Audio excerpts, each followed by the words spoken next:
हो सकता है कि कोई महिला अपने पति और ससुराल को इसीलिए छोड़ दे क्योंकि वहां शौचालय नहीं है।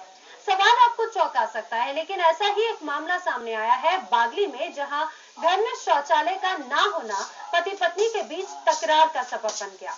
मामला कोर्ट में भी गया। इसके बाद गरीब शौहर ने जब पाई पाई जोड़कर शौचालय बनवाया, तब कहीं जाकर उसकी बेगम घर लौटी।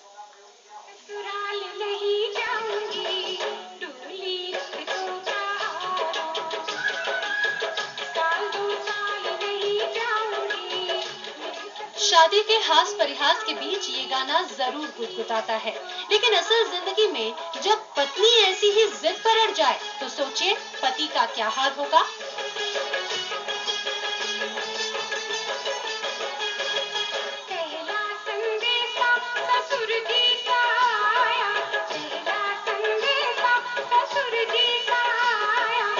ऐसा ही कुछ हाल हुआ था बागली के देवकरण का, जब उसकी पत्नी सविता घर छोड़कर चली गई थी।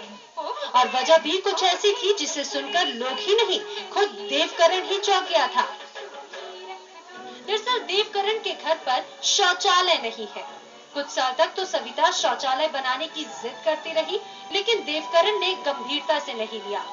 उसे भी ये अंदाजा नहीं था कि सविता की ये मांग जिद में बदल जाएगी। लाख समझाने पर भी सविता अपनी बात पर अड़ी रही। शौचालय नहीं थे और इसके लिए हमारे लड़ाई झगड़े होते थे। मैं बोलती थी उनको कि अपना शौचालय बना।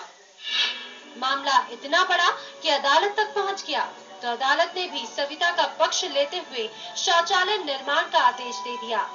इसके बाद देवकरण ने पाई पाई जोड़कर शौचालय बनवाने का काम शुरू कर दिया। थोड़ी लाए हम 4 रुपए सैकड़े का हमने काम किया तुरंत जल्दी में जल्दी। न्यायालय का आदेश के कारण शौचालय अब 10 तारीख के पहले तैयार करके देना। तो देवकरण की बस यही इच्छा थी कि जैसे तैसे उसका परिवार वापस लौट आए, ताकि उसकी खुशियां बिखरने से बच सके। और इसके लिए उसने दिन रात मेहनत करके शौचालय का निर्माण करवाया। और आखिर वो दिन भी आ गया जब शौचालय पूरा बन गया और उसके साथ सविता और बच्चों के रूप में उसकी खुशियां भी घर लौट आईं। बताया था हमारे शौचालय बना तो जी हमें पैसा करके बनाया था, फिर ये संस्थान हमारे बना दी। लेटरिन का था, वहाँ हमारे यहाँ विवाद होता था तो उन्होंने बनवा लिए। तो इसलिए मैं जा रही हूँ दोनों बच्चों के साथ। हालांकि देवकरण के लिए अपने परिवार को वापस जोड़ने का काम इतना आसान नहीं था, क्योंकि उसके पास इतना पैसा नहीं था कि वो एक शौचालय भी आसानी से बनवा सके। इसकी वजह से सविता की वापसी भी टलती चली गई। लेकिन जैसे तैसे देवकरण ने सविता की इच्छा पूरी की और अब उसका परिवार फिर एक हो गया।